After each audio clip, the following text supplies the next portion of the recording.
What is going on, YouTube people? Neo Cards and Comics here today for a mail day. What have I been spending my hard earned money on, you might ask? Well, I'm here to show you. We got a little bit of everything in this one. We got a comic book, we got a non sports card, we got some 90s PC stuff, we got some current Cavaliers, and just a really cool card that I thought was a pretty good deal. So, little bit of everything in this one, and it continues the theme of what I've been talking about since the first of the year, really looking at on-card autos and just cool stuff in general. So let's start with cards first. We'll end with the one comic book. Let's just go ahead and dig in. This should be a quick video. There's not a ton of stuff here. We got a handful of cards and then the one comic book to go over. I don't think I've actually shown this in a pickup video yet. I bought this about a month ago. I showed it on some live streams, but I think I got it right after I did my last pickups video. I think I bought this the Friday before The Last of Us started. If you're not familiar with The Last of Us, it's a video game turned into an HBO show. It's the hit thing that everyone's talking about. I grabbed a Bella Ramsey on-card auto. She is the main actress. She plays Ellie in The Last of Us, the TV show, and she was Lyanna Mormont from Game of Thrones, an iconic character that got very little screen time, but everybody loved. So I had to pick this auto up. One, she has a fantastic auto for a child actor. Like, what a great looking autograph out of her. Clean, bold. Some athletes, take note of this. This girl, she's not really little anymore. She's a teenager. But this teenage girl is kicking your guys' butt on how to sign cards. Like, what? To me, that is a fantastic looking auto. So grab this before the show because I knew that this stuff was probably going to blow up because the show was probably going to be super popular. It has. I think I paid. These were going for like $70. I waited too long. They got up to like $100. I think I got this for like 90. I don't remember. And then they've blown up since. I think the last couple sales for all her autos are like 140, 150 plus last I looked. So glad to tuck this one away. I was a big fan of this character on Game of Thrones, and I'm a big fan of her so far in The Last of Us. And the fun part here is that I have the Pedro Pascal auto from The Mandalorian. So I got the little Last of Us tandem here. Not in their appropriate uniforms, but you get the point. So that was a fun one. I wanted to pick that one up, like I said, for multiple reasons. I really enjoy the actor on-card auto stuff when I can find it. So that was pickup number one. Pickup number two, I was frankly shocked how cheap these are going for. I will take it all day long as a Cavaliers fan.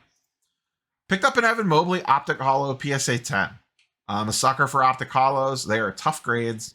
They are gorgeous looking cards. And I got this for, I think, 70 or $75 out the door on an eBay auction. I think it was like $69 or something, and it ended up costing me a little bit more than 70, or maybe right at 70. I think I might have cashed in eBay bucks. Just seems awful cheap. I know Mobley's not super flashy, but my lord, is he a good NBA player. And I think he has the potential to turn into a monster of an NBA player. So I'm going to keep stacking up his stuff on the cheap. It's a double win for me because I think his stuff has a lot of potential, and I'm a Cavaliers fan. So if it blows up in my face, I don't care because I like watching the player and I like having his cards. So I've also picked up, I showed in the last mail day video about a month ago, some Contenders autos. I look at his stuff all the time. I have more save searches for Evan Mobley, I think, than anybody else. But at $70 for his Optic Holo PSA 10, all day. All day. Another one in the Cleveland theme.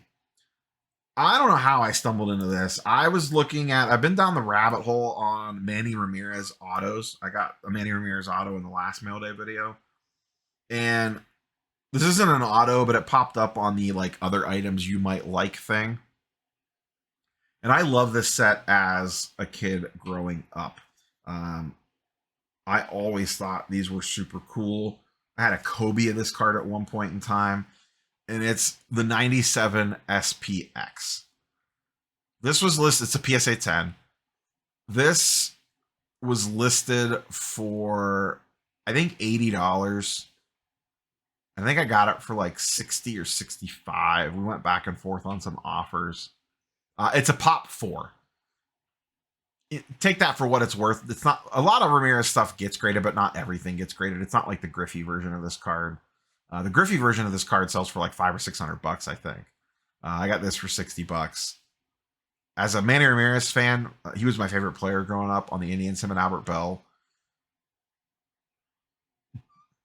Just loving this set as a kid. Just a cool card. And the fact that it's super low pop, these die cut cards are never going to be high population. One of my friends said once you go 90s, you never go back, and the 90s stuff just hits more. And they're not wrong. Cool hologram in the background. You got Chief Wahoo hiding back there. Great looking card. Excited to add that one. Last sports card. Picked this up at the Canton show a couple weeks ago now. When you're seeing this, I'm recording this in the Wayback Machine. You're seeing this in the future.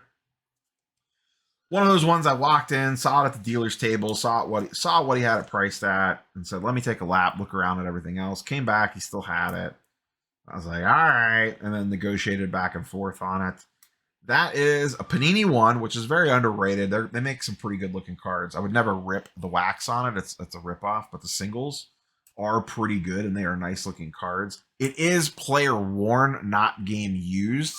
But it's still a good auto, and a lot of this player stuff does have some streaky autos. And that is one Mr. And this is on the penny slate or the team bag. Bo Jackson, Raiders, Panini 1. This is number 6 of 8. Little two color rather. I got the nice silver and black in there with the all black patch down here at the bottom. Got the little holographic background back there, almost like a die cut shadow box style thing. Bo Jackson, player worn on card auto. Never had a Bo Jackson auto before. Like I said, I just saw this and kind of had to have it. His stuff moves pretty easy. He has a huge collector base. You don't see, to me, I see more of his stuff in Royals than I do Raiders. And I think I would actually prefer a Royals baseball autograph over the Raiders. I don't know why that is. Most people are kind of tied to him from Techno Bull in the silver and black, but I don't know. I always like that powdered blue Royals. Maybe it was just because I always like that uniform. But just a great looking card. Excited to pick this up. I think this, if I have to keep this and sit on it, I'm perfectly fine with it. I would move it as well if the right price came along. I don't really know what the right price is. He had it listed at $300. I offered him $250. We settled on $270. I've seen other stuff of his Panini 1 go for upwards of like $400, $450 with similar style patches. So who knows? But I would probably move it if the price was right. But it's a great looking card, and I would be happy to sit on it as well. Continuing the theme of Hall of Fame on-card autos, stuff like that. Players that have large collector bases, sub $500. It's just checking a lot of the boxes on the stuff that I kind of want to play in right now.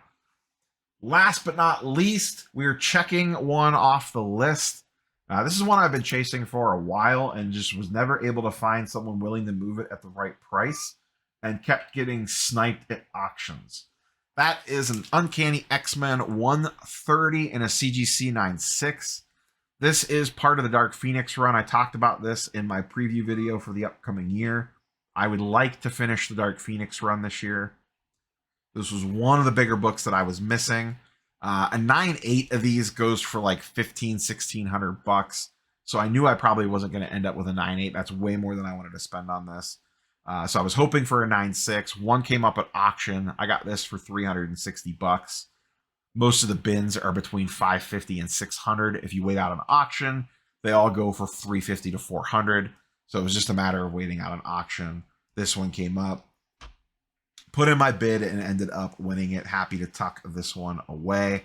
So we are one step closer to the full Dark Phoenix run. Still have some work to do, but a pretty clean book overall. This is a pretty tough one in a 9.8 because of the all black cover. Anytime you have an all black cover like this, just like in sports cards, it shows everything.